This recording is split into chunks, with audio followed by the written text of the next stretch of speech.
Selanjutnya kita akan mengkaji kitab Ihya Ulumuddin, lanjutan dari minggu yang lalu. Kebetulan babnya ini masih tawadhu, ya, tawadhu, tapi yang terkait dengan mukhalatoh. Mukhalatoh itu aktif di tengah masyarakat. Jadi menurut Imam Ghazali, bahwa dengan mukhalatoh hidup aktif di tengah masyarakat itu ternyata bisa membuat diri kita menjadi orang yang tawadhu, ya. Jadi kita bisa belajar misalkan dari orang-orang yang ada di sekeliling kita, itu bisa menjadi ya buku hidup, ya, yang akhirnya bisa menundukkan diri kita untuk bersikap tawadhu. Kita sudah pada pembahasan berikutnya, yaitu wal ujlah bihadas sabab jahlun min wujuhin. Maksudnya, kalau ada seorang salik pengen tawadhu, ya, terus tiba-tiba ini harus ujlah harus ke Gunung Salak untuk kholwat ini misalkan. Ini oleh Imam Ghazali dikritik. Kalau hanya ingin belajar tawadhu kok ujlah, ya ini jahlun min wujuhin, ini kebodohan. Sebab kalau penyakitnya itu kibir, sombong, ujub, ya dengan ujlah di tempat kesepian, di sana tanpa ada tantangan yang dihadapi secara nyata, bagaimana dia bisa berlatih untuk bisa memperbaiki diri? Wong lawan dari nafsu tidak ada. Sementara kalau di tengah masyarakat, ya, misalkan kita punya sifat kibir, sombong, oh iya, melihat ada orang kaya, ternyata orang kaya itu lebih tawadhu, nah, akhirnya kita malu, loh, itu orang lebih kaya segala-galanya tapi tawadhu. Ini kesadaran ini bisa muncul kalau kita hadir di tengah masyarakat, atau kita merasa ujub misalkan, merasa heran terhadap diri, prestasinya dan lain sebagainya. Ya kalau dibawa ke tempat ujlah, ya nggak ada tantangan. Tapi kalau di tengah aktivitas, pasti banyak pelajaran. Bisa di kantor, bisa di jalan, bisa di mana saja. Oh iya, itu ternyata ada orang yang bisa berbuat sesuatu tapi tidak merasa dirinya berbuat. Itu akhirnya, oh iya ya, ternyata saya selama ini salah. Saya berbuat ini selalu merasa ujub, wah saya hebat, saya luar biasa. Padahal semua itu adalah anugerah dari Allah. Nah, ini faedah dari mukhalatoh. Maka Imam Ghazali mengkritik, kalau pengen belajar tawadhu kok harus ujlah, ini kebodohan. Maka ada dua aspek. Ana tawadhu, sesungguhnya tawadhu wal mukhalatoh, dan aktif di tengah masyarakat, latang kusu tidak dapat berkurang. Apa mukhalat? Latang kusu tidak bisa berkurang. Apa mukhalat? Min mansobin, dari kedudukan, man huwa, ya, man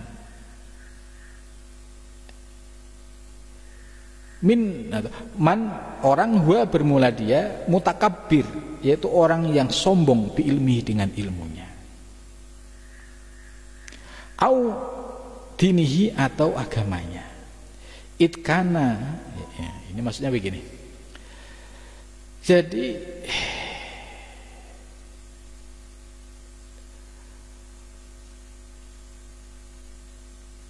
latang kusumin mansobin man huwa mutakabbir bi ilmihi au dinihi. Jadi orang bisa bersifat tawadhu, ya, itu tidak dapat bisa dirasakan secara nyata bagi orang yang memiliki penyakit mutakabbir bi ilmihi, orang yang sombong dengan ilmunya, audinihi, atau merasa paling soleh. Sebab karena ada siapa Ali radhiyallahu an. Nah, ini Sayyidina Ali.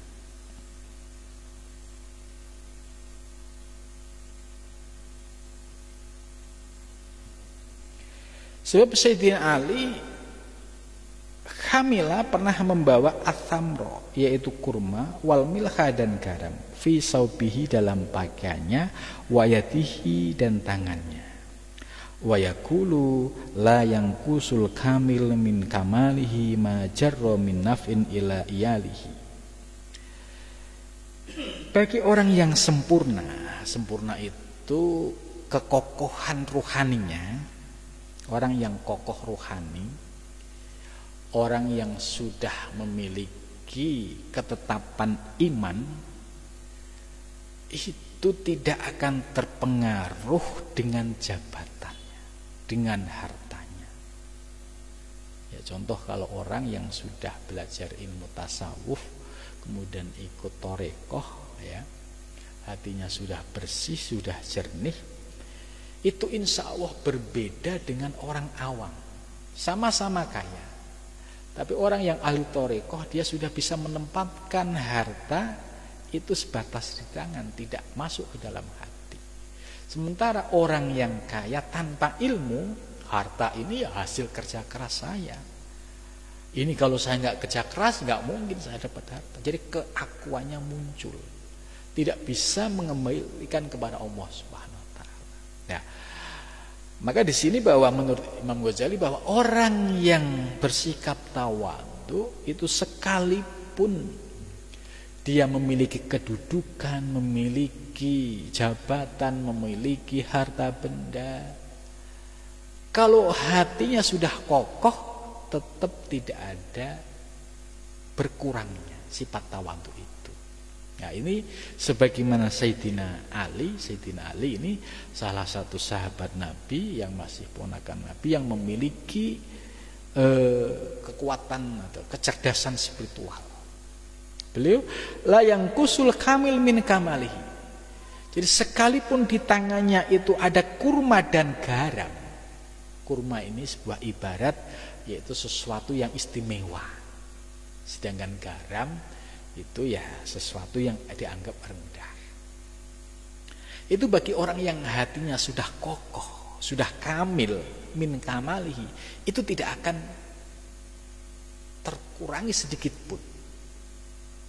Artinya di tangan Sayyidina Ali yang satu sisi megang kurma, yang ini sebagai simbol makanan yang istimewa, sementara di satu sisi hanya ada garam. Bagi orang yang kokoh keimanannya, dua-duanya itu sama, tidak dianggap sesuatu yang istimewa. Berbeda dengan orang yang tadi awam. Ya, ketika mendapatkan kurma, wah dia pasti akan kaget, wah alhamdulillah, gitu kan. Mendapat garam, ya dia akan sedih, kenapa garam, gitu. Nah, ini kenapa keimanannya masih belum kokoh. Begitu juga seorang salik, kalau hatinya sudah kokoh, ya, megang harta dan tidak megang harta itu sama saja. Artinya hatinya dalam posisi stabil. Bukan sebaliknya, kalau megang harta, wah senangnya minta ampun. Kalau nggak punya duit, waduh keluh kesahnya. Satu RT ngerti semua misalkan. Nah, ini orang-orang yang sudah menjadi salik, tahapannya itu antara dua posisi itu tidak akan mempengaruhi hatinya. Ini sebagaimana yang disampaikan oleh Sayyidina Ali. Wa kana Abu Hurairah. Nah, ini Imam Ghazali itu bagus pendekatannya. Setelah berbicara teori yang beliau alami sendiri, Jadi Imam Ghazali itu nggak bakalan nulis kecuali apa yang sudah dirasakan. Kemudian diperkuat dengan argumentasi para sahabat yang tadi Sayyidina Ali. Sekarang Abu Hurairah. Wa kana Abu Hurairah wa Hudzaifah wa Abi wa Ubay ya, wa Ibni Mas'ud radhiyallahu anhum yahmiluna, mereka membawa hasmal khatobi, yaitu ya bundelan. Khatob itu kayu kering yang sudah dikumpulin kemudian diikat, itu dibawa sendiri, dipikul sendiri. Wahats madahiki, dan memanggul tepung ala aktafihim, atas pundaknya. Jadi ini selevel Abu Hurairah, Hudzaifah, Ubay, Ibnu Mas'ud. Ya, boleh dikatakan ini kalau zaman Nabi itu adalah sahabat yang termasuk kelas menengah atas secara ekonomi. Itu sampai dicontohkan di sini, beliau ini manggul, ya istilahnya bawa kayu kering sendiri untuk masak, dan juga membawa tepung ya al-aktafi, atas pundaknya. Ya artinya menurut ini artinya tidak ada gengsi ya di dalam dirinya. Wa kana Abu Hurairah, dan ada siapa Abu Hurairah radhiyallahu anhu, yaqulu, Abu Hurairah berkata, wa huwa waliyul Madinah, dan dia itu adalah penguasa Madinah. Wal khatabu ala ra'sihi, dan kayu ada di kepalanya. Toroku li amirikum ya. Wa kana sayyidul mursalin, dan ada siapa Nabi Muhammad sallallahu alaihi wasallam. Yastari ya, yastari itu membeli, siapa Nabi asai'a, sesuatu. Fayahmiluhu, maka membawanya siapa Nabi hu pada sai' ila baitihi, ke rumahnya, binafsihi, dengan dirinya. Ini akhlak Nabi yang luar biasa. Jadi Nabi suatu ketika beli sesuatu itu dipikul sendiri sampai ke rumahnya. Nah, ini kisah-kisah ini mengajarkan kita supaya bisa bersikap tawadhu sebagaimana ya Sayyidina Ali, Abu Hurairah, Hudzaifah, Ibnu Mas'ud, termasuk apa yang telah dicontohkan dalam kitab ini, yaitu apa yang dilakukan oleh Rasulullah SAW. Ya, beliau itu seorang Amirul Mukminin, seorang Nabi, seorang Rasul. Tapi suatu saat beliau membeli sesuatu itu dibawa sendiri. Ya, artinya tidak mau merepotkan orang. Fayaqulu lahu sahibuhu. Nah, ada orang lihat Nabi membawa sendiri gitu. A'tini ahmiluhu, ya Rasul, sini saya bawain. Berikan kepadaku ya Rasul, saya yang bawa aja gitu. Fayaqulu, maka menjawab siapa Nabi, fasahibus sai' ahqqu bihamli. Orang yang punya barang ini ya lebih berhak untuk membawanya. Ini jawaban diplomatis Rasul. Jadi sesungguhnya apa yang dicontohkan oleh Rasul ini ajaran yang mulia. Ya, jangan sampai kita merepotkan orang. Ini maksud dari ini. Sekalipun beliau seorang nabi tapi mandiri. Hal yang sama juga pernah dilakukan oleh Sayyidina Umar ya, ketika mendengar ada keluarga yang tidak bisa makan, kemudian beliau mengambil gandum di gudang, dibawa sendiri. Karena apa? Karena mereka mendapatkan pelajaran langsung dari Rasulullah SAW. Inilah keistimewaan para sahabat-sahabat Nabi, itu memiliki sifat tawadhu yang luar biasa. Itu. Wa kana Hasan bin Ali radhiyallahu anhu yamuru bisu'al, yamuru melewat bisu'ali dengan meminta. Wa baina aitim kasrun, dan di dalam tangannya itu ada kasrun remukan. Fayaqulun, mereka berkata, haluma ilal goda ya bna Rasulillah, kesinilah untuk makan siang ya wahai putra Rasulullah. Fakana yang zilu wa yazlisu ala tariq.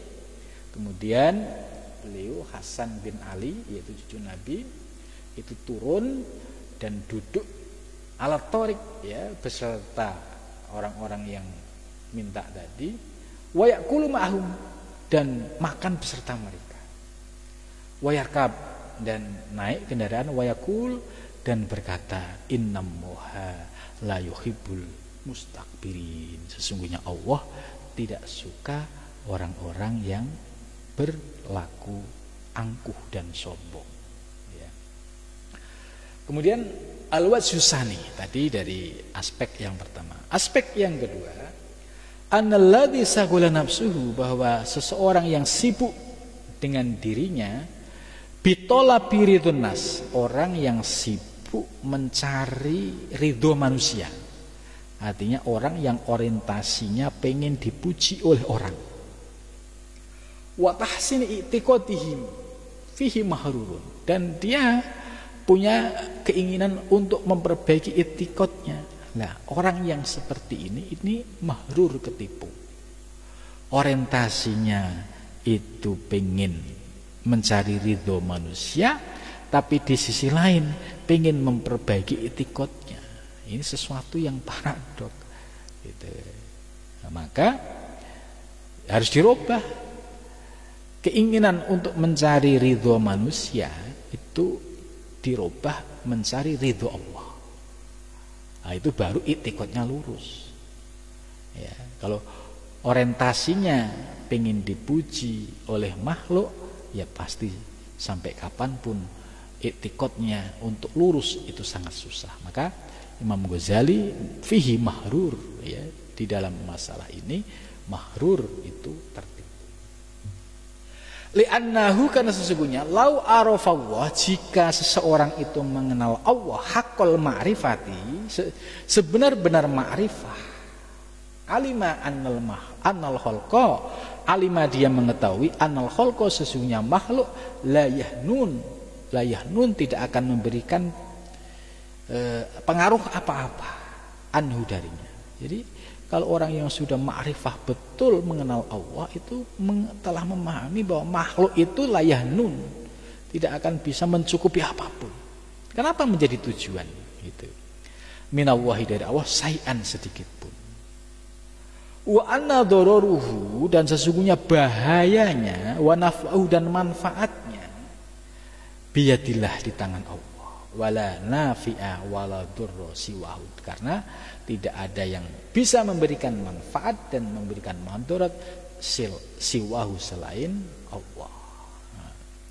Wa anna man, dan sesungguhnya orang, tolaba, yang mencari siapa man, ridhon nasi, ridhonya manusia. Jadi kalau ada orang orientasinya pengen dilihat orang, ya, wa mahabbatihim, dan pengen, ya, dielulukan oleh makhluk, ya, bisuhtillah, dengan mendapatkan murka Allah, ya, sakhatallahu alaihi, maka Allah akan murka kepadanya. Ini Allah cemburu ini, ya.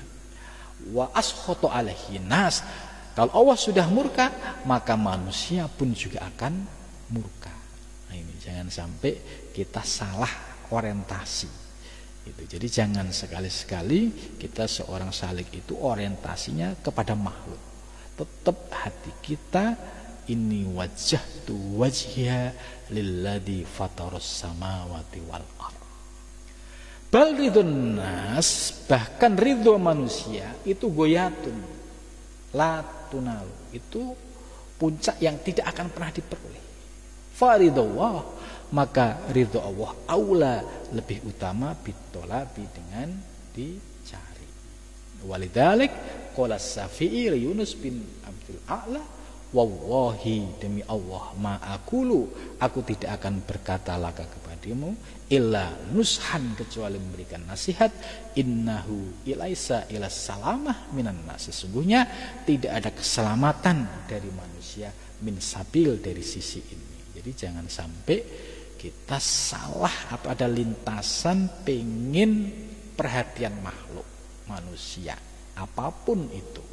Jadi jangan sampai hatinya itu ada kecondongan kepada makhluk. Kalau muncul kecondongan kepada makhluk, cepat-cepat dikembalikan kepada Allah. Sebab kalau sudah kebablasan orientasinya kepada makhluk, akhirnya menjadi orang yang mencari muka. Setelah mencari muka, akhirnya menjadi penjilat. Wah, macam-macam itu. Itu penyakitnya terus akan melebar kemana-mana. Orang yang seperti ini hatinya tidak akan bersih. Bagi seorang salik, hatinya harus tafawud, harus berpegang teguh kepada Allah. Orientasinya yaitu mencari ridho Allah, bukan ridho makhluk.